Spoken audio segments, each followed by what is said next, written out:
The US and Israel just launched their most intense strikes on Iran since the war began. You also have people in Tehran saying that if this keeps up another 10 days, nothing's going to be left of the city. And the president's response to all this has been telling CBS that the war is very complete, pretty much, though the same day his Department of Defense posted that we have only just begun to fight. So you have many wondering, well, which is it? Because while Trump, he keeps contradicting himself and his own officials, the bombs are getting bigger, the death toll is climbing, and there are reports that Israel is trying to inflict maximum damage before Trump randomly decides to pull the plug. Right, and with that, you had Defense Secretary Pete Hegseth saying this at a press briefing this morning. Today will be, yet again, our most intense day of strikes inside Iran. The most fighters, the most bombers, the most strikes. Intelligence more refined and better than ever. And that tracks with what people are saying on the ground. Residents in Tehran telling reporters that the recent bombardment has been the most intense of the entire war. One person telling the New York Times it seems like they're striking everywhere, homes, schools, mosques, hospitals, saying if they keep hitting Tehran like this for another 10 days, nothing will remain of the city. And as far as why it's ramping up now, there's been no official reason given, but Iran's ability to defend itself and retaliate, it's been degrading. Though there's also been a more cynical explanation out there. Right? A source familiar with Israel's plans told Reuters that the military has been trying to inflict as much damage as possible before their window closes. Because Trump might taco again and just, put out the mission accomplished banner. And that assumption, it seems kind of justified because how and when this war ends appears to have nothing to do with a defined military objective and everything to do with the whims of just one person. Hegseth went from 3 to 8 weeks to now refusing to give a timeline at all, instead offering an answer designed to let Trump declare victory whenever he feels like it. From the beginning, from this podium, we haven't stated how long it will take. Our will is endless. Ultimately, the president gets to determine the end state of those objectives, right? But what he's said continually, and I want the American people to understand, is this is not endless. It's not protracted. We're not allowing mission creep. The president has set a very specific mission to accomplish, and our job is to unrelentingly deliver that. Now, he gets to control the throttle. He's the one deciding, he's the one elected on behalf of the American people when we're achieving those particular objectives. And so it's not for me to posit whether it's the beginning, the middle, or the end. That's his, and he'll continue to communicate that. And Trump has been all over the place. And again, in a CBS interview yesterday, he said, I think the war is very complete pretty much. And that same day, the Defense Department posted, we have only just begun to fight, which also notably sounded a lot like Hegseth just a few days earlier, where he told 60 Minutes, this is only just the beginning. You then also had Trump at an event with House Republicans in Florida calling it a short-term excursion, while then also saying that the war would continue until Iran is totally and decisively defeated. We've already won in many ways, but we haven't won enough. We go forward more determined than ever to achieve ultimate victory that will end this long-running danger once and for all. And actually at a press conference, you had a reporter finally asking the obvious question. Mr. President, you've said the war is, quote, very complete, but your defense secretary says this is just the beginning. So which is it, and how long should Americans be prepared Well, I think you could say it both. both. It's the beginning of building a new country, but they have no Navy, they have no Air Force, they have no anti-aircraft equipment. It's all been blown up. They have no radar. They have no telecommunications, and they have no leadership. It's all gone. So, you could look at that statement. We could call it a tremendous success right now as we leave here. I could call it, or we could go further. And we're going to go further. So just so we're on the same page, the president of the United States is simultaneously saying that the war is basically over and that it's going to continue until total victory. And you have his officials toggling between just the beginning and the president decides when it's done. Nobody seems to know what the plan is because it appears that there isn't one. There is just Trump deciding in real time. Now, also with that, Trump's suggestion that the war might be winding down, it did help oil prices come down from their peak because they had actually just hit their highest point since Russia's invasion of Ukraine. And there, if you look, he has been somewhat consistent in at least trying to calm the markets down based off of the crazy shit that he's been doing. And actually, at the Florida event, he suggested relaxing certain oil-related sanctions and even saying that some might not be reinstated after the war. And while he didn't name specific countries, Russia is the obvious candidate there, especially since this reportedly came after a call with Putin about both Iran and Ukraine. And in fact, the US already issued a temporary 30-day waiver last week to let India buy Russian oil stranded at sea. Also, regarding the Strait of Hormuz, you had Trump opening the door to continued military action to keep it open. We will hit them so hard that it will not be possible for them or anybody else helping them to ever recover that section of the world. You then also had him doubling down on social media, writing that Iran would be hit 20 times harder than it has been so far, and adding, we will take out easily destroyable targets that will make it virtually impossible for Iran to ever be built back as a nation again. Death, fire, and fury will rain upon them, but I hope and pray that it does not happen. But in the face of all of this, Iranian officials do not appear to be backing down. Where a top security official appeared to threaten Trump directly, writing, "Even those bigger than you couldn't eliminate Iran. Be careful not to get eliminated yourself." And Iran's Speaker of Parliament, writing that the country is definitely not looking for a ceasefire and adding, "We believe that the aggressor should be punched in the mouth so that he learns a lesson." And then with all this, you had their foreign ministers saying they're unlikely to return to negotiations because they've had a very bitter experience of talking with Americans after the administration has broken off talks to launch attacks. All while you have their Revolutionary Guard Corps claiming that it would determine the end of the war themselves and adding that they would not allow 1 liter of oil to reach the US or its allies while attacks continue. And here, while it might not seem like Iran's in a position to be making threats, you have experts noting that it's not exactly that simple. Or with many arguing that Iran doesn't need to win militarily, it just needs to outlast the United States, or at least hang on long enough that the war becomes too politically and economically costly to continue. And with that, you've had sources described as Iranian insiders telling Reuters that the regime has long known that this day would come, and they prepared a layered strategy coordinated against the Guard's sprawling military networks and proxy forces. So you're seeing people like a professor of international relations at the London School of Economics telling Reuters, for them, they're waging an existential fight, saying this is an all-out war. They believe their very survival is at stake. They're willing to bring the temple down on everyone's heads. And you had a senior fellow at the Middle East Institute adding, they're like a bleeding animal, wounded, but therefore more dangerous than ever. But as far as how long Iran can actually sustain, it depends largely on its missile stockpile. And you have American officials saying that a large share has been destroyed now. In fact, Trump claimed yesterday that most of Iran's missiles have been used or destroyed. But also, some reports indicate that Iran may still have more than half of its pre-war arsenal. And if that ends up being true, that's weeks more of continued attacks, which could be a serious problem for Trump, depending on what happens with the Strait of Hormuz and the broader economic fallout. Which actually, on the note of broader moves, you've got France now sending 10 warships to the Middle East, some potentially to escort commercial vessels through the Strait of Hormuz, and what Macron described as an unprecedented mobilization. And that's really just one example of how this is spreading to other countries. Where the US and Israel have hit Iran, killing more than 1,200. Israel's also attacked Lebanon, killing more than 500. And Iran has struck at least 10 countries since the war began, killing several dozen people, including 7 US service members. And that's also as the Pentagon revealed today that roughly 140 troops have been wounded, with 8 suffering from life-threatening injuries. And according to Axios' numbers, counting anyone shooting, shielding, or quietly supplying, the total number of countries directly involved in this conflict is now 20, though it's possibly more. But this is all happening as China may be preparing to supply Iran with financial assistance, spare parts, and missile components, according to US intelligence. And Russia has reportedly already been sharing satellite imagery of American warships and aircraft with Iran, helping it target US forces across the region. And then on the other side, Ukraine, which has spent 4 years defending against the same Iranian-made drones now being used against Gulf countries, they've sent specialists and equipment to help those nations out. And actually, the war between Russia and Ukraine is being affected here as well. These talks that were planned for Abu Dhabi, they've been postponed indefinitely. Trump's sanctions waiver could end up also boosting Russia's war economy. And the Pentagon reportedly burned through $5.6 billion in munitions in just the first 2 days of the assault on Iran. We're eating into stockpiles that were built up over years to deter China and the Pacific. So that ends up raising a very real question of what happens if Beijing makes a move on Taiwan. And one of the interesting ways this was described was a way that Axios put it, saying this isn't World War III, but it may be the closest we've come in decades, drawing in more countries, more great powers, and more overlapping conflicts than any crisis since the Cold War. And then also, while the scope of this war expands, it's changing how wars are fought, because we're seeing artificial intelligence playing a direct role in this one. According to the Washington Post, a system built by Palantir analyzed classified data from satellites, surveillance, and other intelligence to provide real-time targeting and prioritization of military operations in Iran. And as planning was underway, the system reportedly suggested hundreds of targets, issued precise location coordinates, and ranked them by importance. With one expert telling the Post that the ability to develop targeting packages at machine speed rather than human speed is the key paradigm shift in combat thanks to AI. But then he also said that the downside is that AI gets it wrong, and adding, we need humans to check the output of generative AI when the stakes are life and death. And that comment, it lands very, very hard when you think about the strike on a girls' school that killed 175 people, most of them children. Or with mounting evidence suggesting that the US was responsible, and the military's own investigators are reportedly leaning toward that conclusion as well. And while right now there's no publicly available evidence that AI was involved in that specific strike,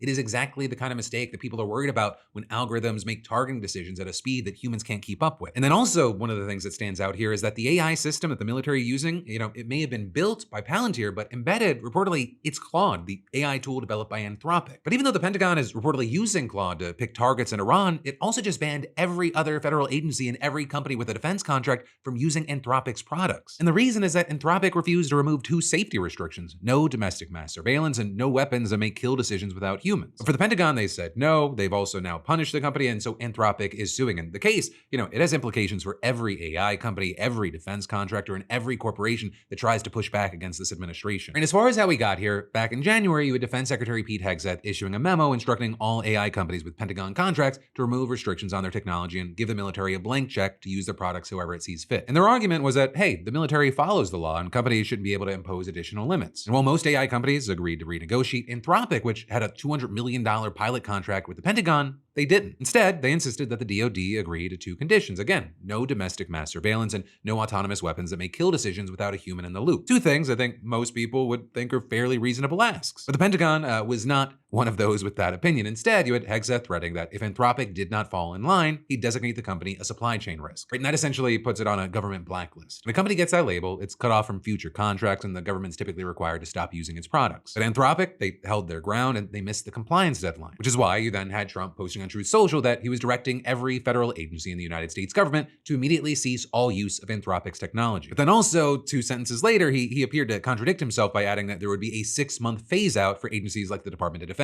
that are currently using Anthropic's products. And then shortly after, you had Hegseth confirming the supply chain risk designation, writing that no contractor, supplier, or partner that does business with the United States military may conduct any commercial activity with Anthropic. And with that, he said that they would be transitioning to a more patriotic service. And a big thing to understand is that the supply chain risk label, that's a huge deal. I mean, it's completely unprecedented here. It is a designation that's only ever been applied to foreign adversaries like Chinese and Russian firms suspected of aiding foreign intelligence. Anthropic says that it's literally the first time in history that it's been publicly applied to an American company. And the ripple effects here, they're massive. Tons of major companies with military contracts use Anthropic's products. We're talking Amazon, Google, Microsoft, Lockheed Martin. And Hegseth's demand that all of those companies stop using Anthropic, it would hit some of the biggest corporate interests in the world. And so with all this, you've had Anthropic filing 2 lawsuits, one in California and one in DC. And they're asking the federal courts to strike down the designation. Their first argument being that the Trump administration exceeded the legal scope of the statute that gives it the power to designate supply chain risks. With Anthropic saying that the law is narrow and intended for foreign adversaries who pose a national security risk. And arguing that the administration hasn't explained how an American AI company that the Pentagon is still actively using in combat fits that description. With that, they're also arguing that the law doesn't give Trump the power to ban all federal agencies from using Anthropic, and it doesn't give Hegseth the authority to ban private companies from using its products for non-defense purposes. And they say Hegseth failed to follow the required government procedures, including notifying Congress, consulting relevant authorities, and ensuring the designation was the least restrictive option available. And then their second argument is that the whole thing violates the First Amendment. And Anthropic says that the administration is misusing a law designed for foreign supply chain threats to punish an American company for exercising protected speech, specifically its public position on AI safety guardrails. And it's this one that you have legal experts saying is very, very strong, arguing this is clearly not what the supply chain risk law was intended for, especially given that the Pentagon has repeatedly sought to obtain Anthropic services for national defense. Also, others have pointed out that Hegseth almost certainly can't ban companies from using Claude for non-defense purposes. In fact, major players like Microsoft and Google have publicly said that they're going to continue using Anthropic's products outside of their defense contracts. And one of the things that tells you how serious this is that you've also had a few dozen employees from OpenAI and Google, right, Anthropic's main competitors,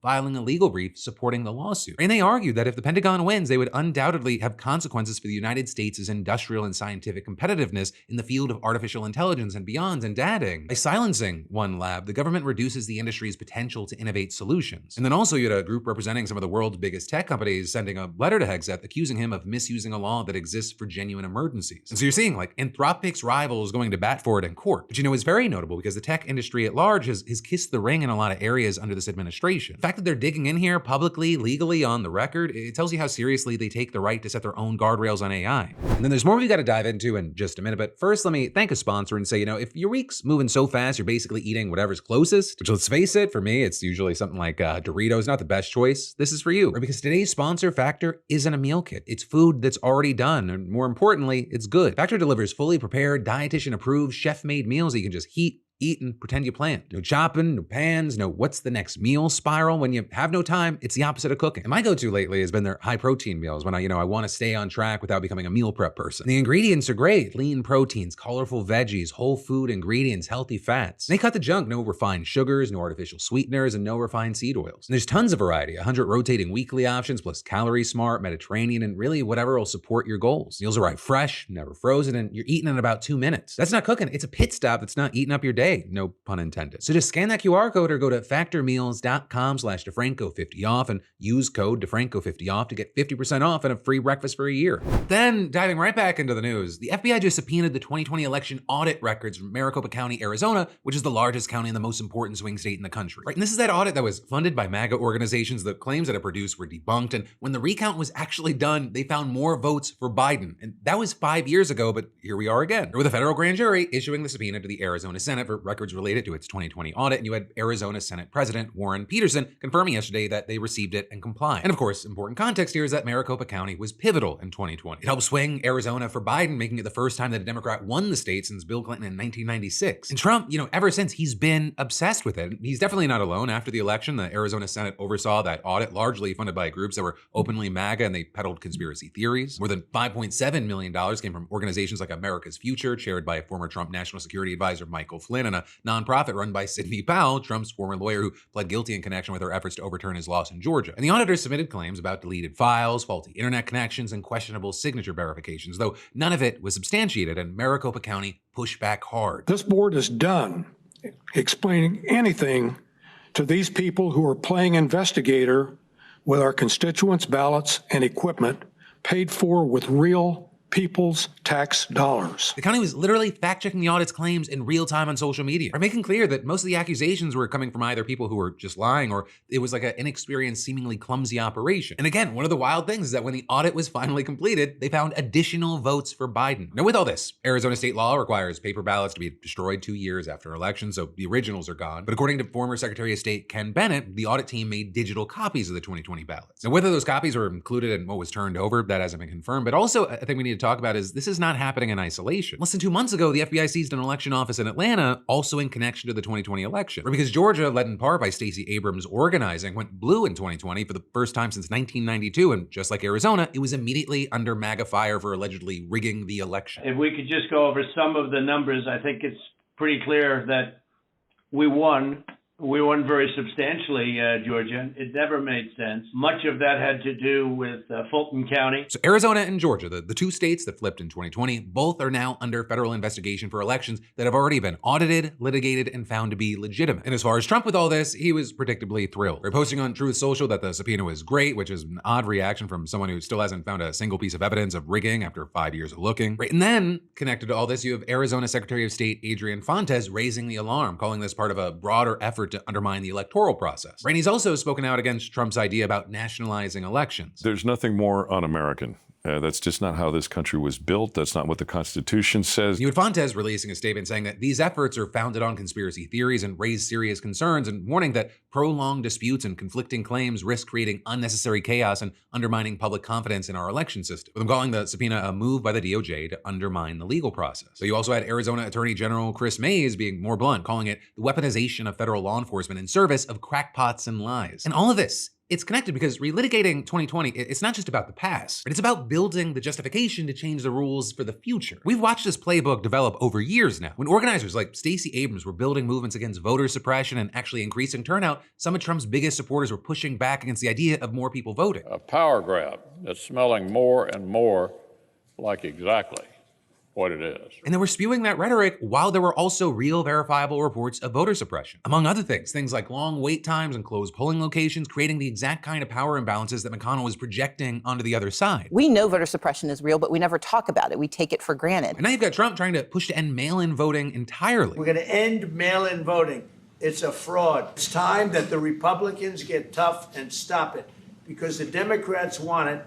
It's the only way they can get elected. Or you got Trump pushing the SAVE Act, which he already said is meant to guarantee the midterms fall in Republicans' favor. The SAVE Act would, in effect, take away your right to vote. He's also pushed states to redraw congressional maps to lean further right. He's battered election offices and voters with political bullying. And just today, you had the DNC suing the Trump administration to get a straight answer on whether armed federal agents or military personnel are going to be at the polls in the midterms. And so with all of this, one of the reasons it's important that we talk about it is it's important to remember and project out there that this is not actually about election integrity. Right? If it were, they would have found something by now. This is about Trump and his people using the machinery of the federal government to cast doubt on any election result that doesn't go his way, and to make the process of voting harder for the people who are most likely to vote against him. And this is ultimately part of the Trump playbook we've seen over and over again, right? The conspiracy theories around voter fraud have been repeated so many times from him and his people, and with so much energy that a lot of people they treat it like it's fact. But it is not. It never has been. You know, looking at the situation, maybe Stacey Abrams said it best. We've been practicing at democracy for a really long time. America gets it right most of the time, but when we stumble, it is really bad. And so, we'll see where all this lands with the FBI, but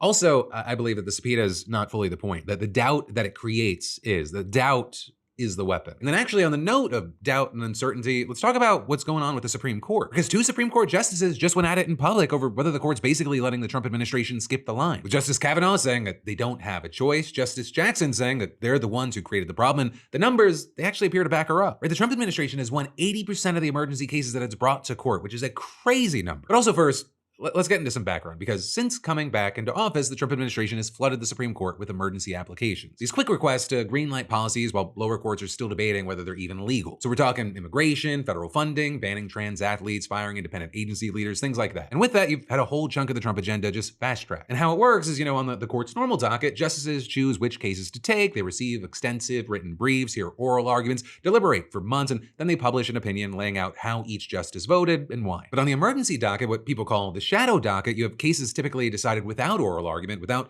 full briefing, sometimes in a matter of days. No vote count, no reasoning published, just a decision. And the Supreme Court's conservative supermajority, they've allowed many of Trump's policies to just take effect through this process, even as lower courts are still actively questioning their legality. And again, the Trump administration has won 80% of its shadow docket cases. That is leaps and bounds beyond what the Biden administration ever achieved. And understandably, it's drawn straight up contempt from Democrats who are accusing the conservative majority of loading the scale in Trump's favor. And all of that, it brought us to yesterday, where you had Justice Brett Kavanaugh and Justice Ketanji Brown Jackson making a rare public appearance together at an annual lecture honoring former federal judge Thomas Flannery. Right? And they gave us a back and forth exactly on this issue, or as heated, I guess, as Supreme Court justices can get, with Kavanaugh making the case that the uptick in emergency applications isn't a Trump exclusive thing. Kavanaugh arguing that the gridlock in Congress has led to more executive orders from presidents across the board, which leads to more court challenges, saying there's a more aggressive executive branch over the years because it's difficult to get legislation through Congress. And with this, he pointed specifically to the Biden administration's emergency request to maintain access to the abortion drug mifepristone while a lower court challenge played out. We're saying that that is proof that this is not one-sided, but you had Jackson really not having that. Jackson said it's very different. Biden was asking the court to maintain the status quo, keep access to something that already existed. Whereas Trump, he's doing something fundamentally different, saying what is happening now is the administration is making new policy, but then insisting that the new policy take effect immediately before a challenge about its lawfulness is determined. But also Jackson didn't just blame Trump, she put it on the court itself, specifically the conservative justices like Kavanaugh who keep agreeing to hear these emergency motions. And her argument is that by signaling a willingness to take these cases before they work through the lower courts,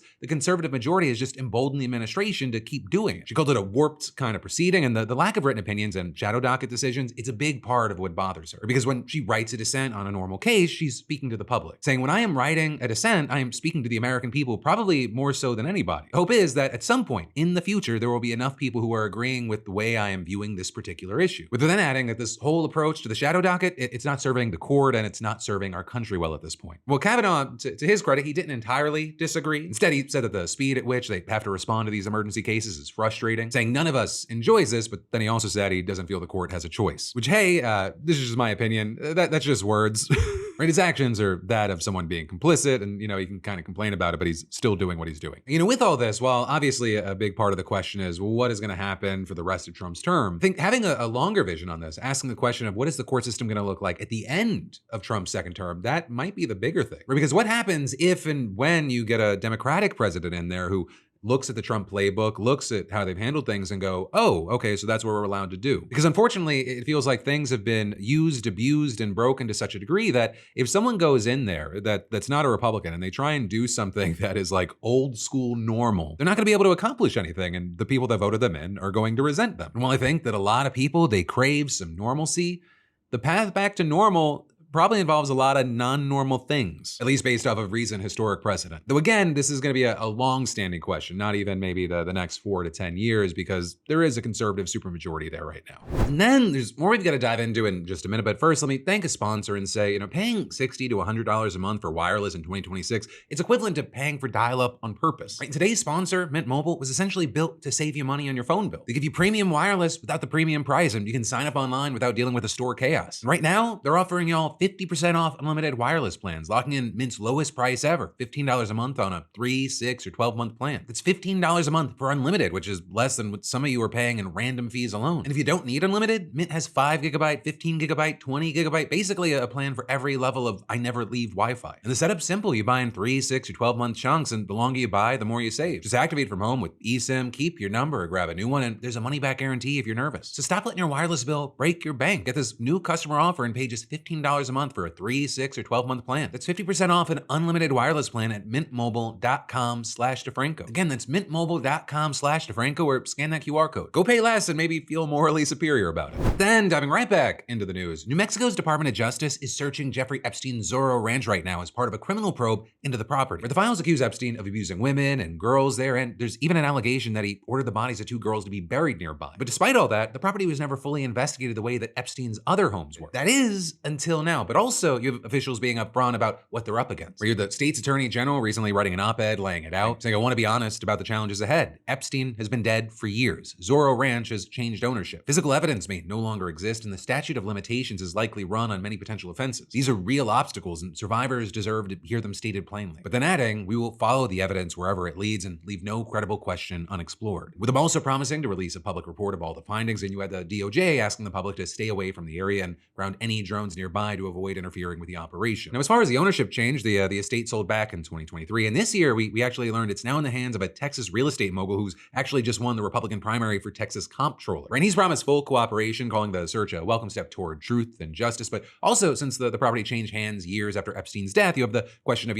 what evidence is actually going to still be there? Though you also have state lawmakers urging that no stone be left unturned, and they've even shared a tip line for anyone with information on crimes that Epstein and his associates committed in New Mexico. Now, also with this situation over the weekend, you had a major rally being held outside of the ranch to coincide with International Women's Day. And among those who showed up, you had the brothers of Virginia Roberts Giuffre, one of the most vocal Epstein survivors until she died of a reported suicide last year. And they demanded that the DOJ release the full files, including the names of the men that Virginia alleged abused her in New Mexico. And there's this growing sense among survivors and advocates that these state-level investigations might actually be the real turning point in the Epstein case, especially because a lot of people have lost faith in how the federal government's handling it. I mean, many out there, they believe that the DOJ is running a cover-up. And actually, on that note, after enormous public pressure, the DOJ did end up releasing previously withheld documents containing allegations against Trump. In a series of FBI interviews from 2019, you had a woman claiming that she was sexually assaulted by Epstein and Trump when she was a teenager. She also claimed that Epstein blackmailed her mother for years after the alleged abuse. But also, the documents don't say whether the FBI found the claims credible or what they did to verify them. And so, while understandably, a lot of the focus right now has been on Iran, and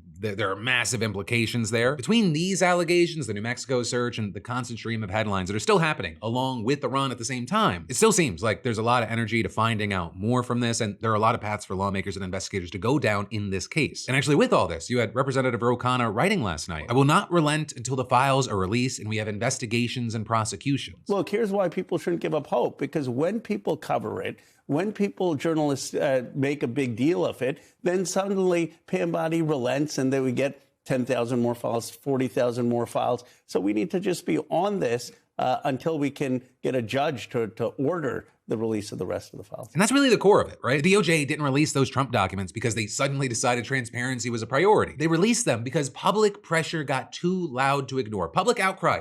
It works. Media coverage. It works. It could be slow, it could be frustrating, it can feel like slamming your head against a wall. Then sometimes you shake something loose. Then sometimes you crack it, and all of a sudden you start seeing a little bit of a spotlight breaking through. And so one of the questions with everything, but especially this, is whether people keep their focus on it long enough for it to actually matter. Or does, the next news cycle just bury it? Right? Because every week that goes by without full transparency, it's another week that the people, not the survivors, but all the other people who were in those files get to live like nothing ever happened. I think people are just sick and tired of living in a world where there's no accountability. But that, my friends, you beautiful bastards, is the end of your Tuesday Philip DeFranco show. And while there's more that you can watch right now, including my brand new podcast with Jon Favreau, or maybe you missed last night's Philip DeFranco show, you can check out either of those here or in the links in the description. But no matter what, I'll see you right back here tomorrow for another dive into the daily news.